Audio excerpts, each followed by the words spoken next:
Hera, mano žmona, mano vaikų motina, mano kelrodė žvaigždė, mano seserė. Galėtum mane geriau suprasti. Kartais aš noriu paleisti titanus iš Tartaro ir sukelti pergalingą mūšį. Žinai, vyrams reikia to azarto, kažkokio adrenalino. Puikiai suprantu, mielasis. Kuo puikiausiai. Taigi, moterį nedėra jūsų protingųjų vyrų išminties pamanikius gaudyti. Kalbant apie tai, man dabar pačiai įdomu pasidarė, kurį įvykį dabar vykdo tas tavo mylėtinis Heratas. Nemanau, kad tos Hidros klastingos gyvatės jį nusitems iki pat Hado karalystės. Ar ne taip, Afrodita? Taip, kaip ir sakai, mieloji Hera, taip, kaip ir sakai, mieloji. Spuogas! Ar mano veide nieko netrūksta? Ar aš graži? Ar aš seksuali? Ar aš nuostabi? Ar aš populiari? Ar aš graži? Sakykit! Nagi, sakykit! Dieve, kokia gailybė. Tos pačios smulkmenos. Ir viskas dėl ko? Žinai, Afrodita, tu reiktų nustoti būti tokiai naiviai ir infantiliai. Jeigu turėtum proto ir išminties tiek, kiek jos turiu aš, Atėnė. Tau nerūpėtų tavoji išvaizda, dėmesys. Ak, atsirado mat proto grožio bokštas. Viešpatie, jūs pasižiūrėkite šitas besipykstančias bobas. Atrodo 20 547 kartą žiūriu vieną ir tą patį, vedęs ir turi vaikų epizodą. Jau geriau pasiverščiau didingų jaučių ir eičiau ieškoti nuotykių. Kokių dar nuotykių? Kokių nuotykių klausiu? Velėti tu! Tu pats vienas didelis nuotykis! Šunsnukį tu! Paleistuvių tu! Suėdė mane! Suėdė vaikus! Suėdė mano visą gyvenimą! Ir dar tu drįsti save vadinti Dzeusu? Visų tėvų karalių? Tegul ta tavo karūna ir sostas velniop eina! Na ir vėl mes be krašto ir be galo. Olimpo kalne nuo ryto iki vakaro nykstamės. Ir visa tai dėl ko? Jūs visi širdyje neįmanomi egoistai. Jau rūpi tiktais jūsų grožis, dėmesys iš visuomenės, šlovė, garbė, jūsų statusas, taip. Jūsų gyvenimas, bergždžias ir graudus, jūsų vaikai. Na ne jau mes bent vieną kartą negalime kartu prieiti prie kokio bendro kompromiso, jaučiat kaip skamba. Bendras kompromisas. Aš turiu labai gerą idėją. Mūsų karaliui, mūsų dievuliui, jam reikia linksmybių, jam reikia nuotykių. Ir ko jam labiausiai reikia, tai yra meilės. Jam reikia meilės. Ir kaip tik šiam nuotykiui, žinau, žvakių po Šventojo Valentino dienos išpardavimą. Brangioji, tu turbūt juokauji. Ne, nejuokauju. Šventojo Valentino diena, tiesa? Taip. Išpardavimas, matai. Žinai, kartais galvoju, kad jau reiktų prisėsti, pasiimti knygą ir paskaityti. Labai įdomus užsiėmimas iš tiesų. Galiu duoti raktą nuo savosios bibliotekos, jeigu tu reikia. Ne, ačiū. Bet matau, kad tau tas neįdomu. Iš tikrųjų, tavam grožiui nepakenktų, žinai. Tai mano grožį šį pavyzdį. Žinoma, pavyzdžių tavo grožį, nes su Helija šviesa iš mėnulio nepastebėsi, o Cezaris, žinai, net ir tas palaikesnis už tave, tas brangioji, nors jis ten moka tik Hado pinigus sukūrsti.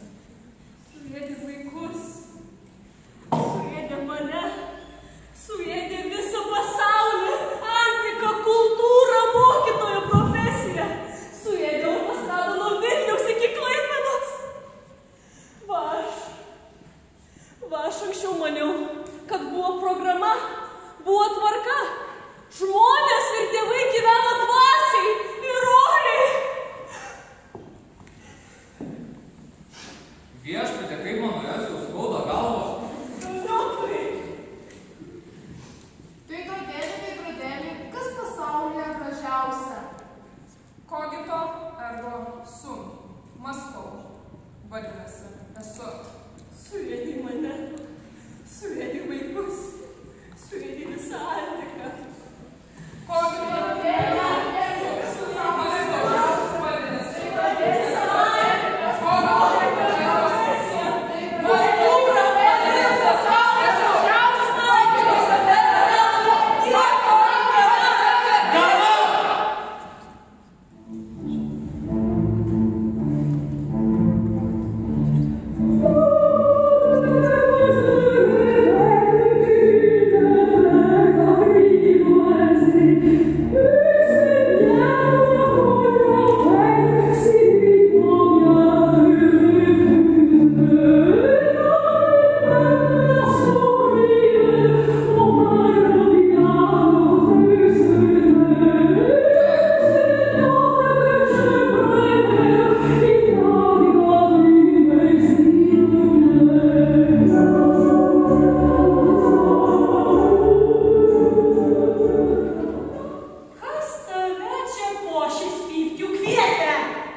Gyvenimas tai kelionė.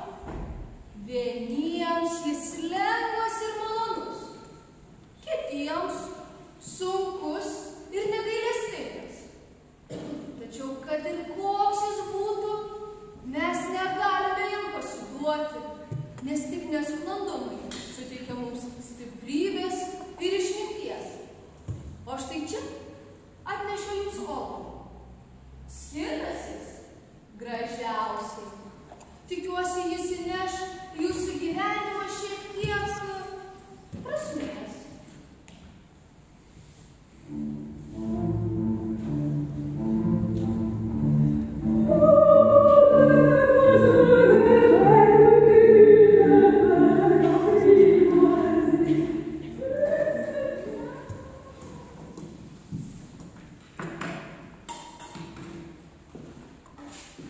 Я не понимаю, kodėl ji paliko tą Apple. Aš jau 3000 years laikausi dietos. Viešpatie, kokia gailybė, nejau. Erida išties mano, kad atnešiu šitą vaisių, mirtingųjų maistą, jį išties gali sukiršyti mus, sudrumsti mūsų ramybę, mūsų santarvę. Kol mano vyras ieško tų savo nuotykių, aš tikrai nevalgysiu mirtingųjų maisto.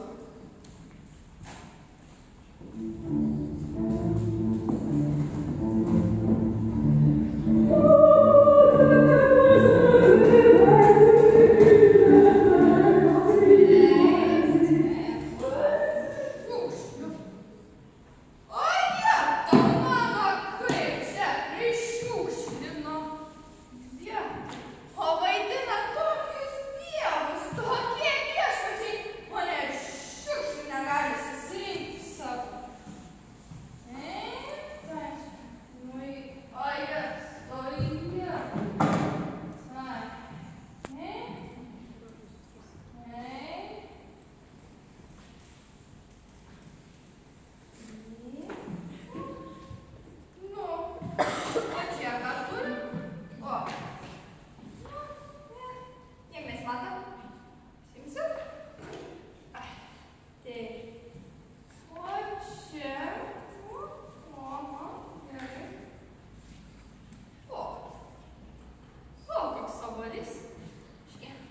valyti reikia.